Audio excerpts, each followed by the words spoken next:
Hi అండి. Umbrella hands cutting చూపించండి అక్క అని అడుగుతున్నారండి. ఇది వచ్చేసి 1 మీటర్ క్లాత్ అనుకోండి. 1 మీటర్ క్లాత్ అయితే ఒక హ్యాండ్కి త్రీ లేయర్స్, ఇంకొక హ్యాండ్కి 3 లేయర్స్ వస్తాయి. హ్యాండ్ హైట్ పెరిగే కొద్దీ క్లాత్ కూడా పెరుగుతుంది. సో నేనైతే ఫస్ట్ పేపర్నే ప్రిఫర్ చేస్తాను. పేపర్ మీద కట్ చేసిన తర్వాతనే దాన్ని పట్టుకుని ఒరిజినల్ క్లాత్ మీద మ్యాప్ వేసుకోవాలి. ముందే ఒరిజినల్ క్లాత్ మీద కట్ చేసుకుంటే పాడైపోతాయి. ఇది క్లాత్.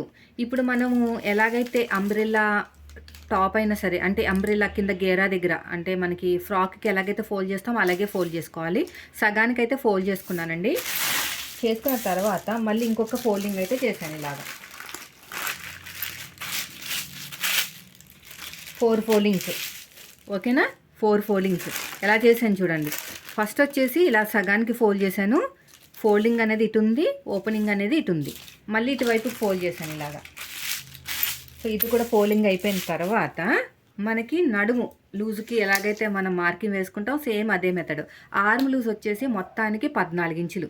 14 ఇంచులో 4వ భాగం, ఎందుకంటే 4 లేయర్స్ ఉన్నాయి ఇక్కడ.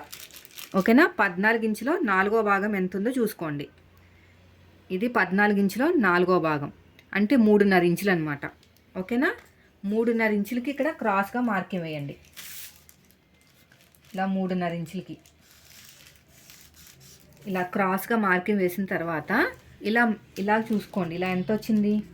1.9 వచ్చింది. ఈ 1.9 అనేది ఇక్కడ కరెక్ట్గా చూసుకుంటే 1.9. ఈ 1.9 అనేది ఇదంతా ఉండాలన్నమాట. ఇలా మెల్లగా చూసుకోండి. ఇలా రావాలి. 1.9 ఇలా వస్తుంది అనమాట.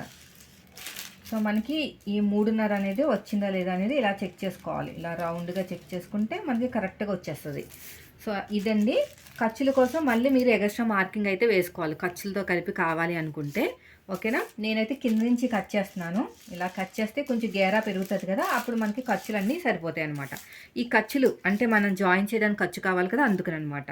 సో ఇప్పుడు వచ్చేసి ఇక్కడ నుంచి నేనైతే ఒక 6 ఇంచులు అయితే తీసుకుంటున్నానండి. 6 ఇంచులు అనేది నాకు హైట్ అనమాట. ఇక్కడ నుంచి పట్టుకుని 6 ఇంచులు ఖర్చులతో కలిపి ఇక్కడ 6 ఇంచులకి అయితే ఇలాగా మార్కింగ్ వేస్తున్నాను. ఇక్కడ కూడా అంతే కలిపేసుకోండి. ఇలాగా అయిపోయింది. ఇప్పుడు నీట్గా కటింగ్ చేసేసుకోండి.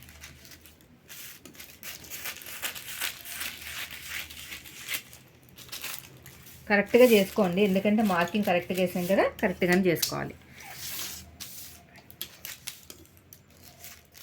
ఇప్పుడు మొత్తం ఓపెన్ చేస్తాను. ఇప్పుడు షేప్ చూడండి, ఇలా మంచిగా ఉండాలి. ఇది వచ్చేసి ఫుల్ సర్కిల్ అంబ్రెల్లా.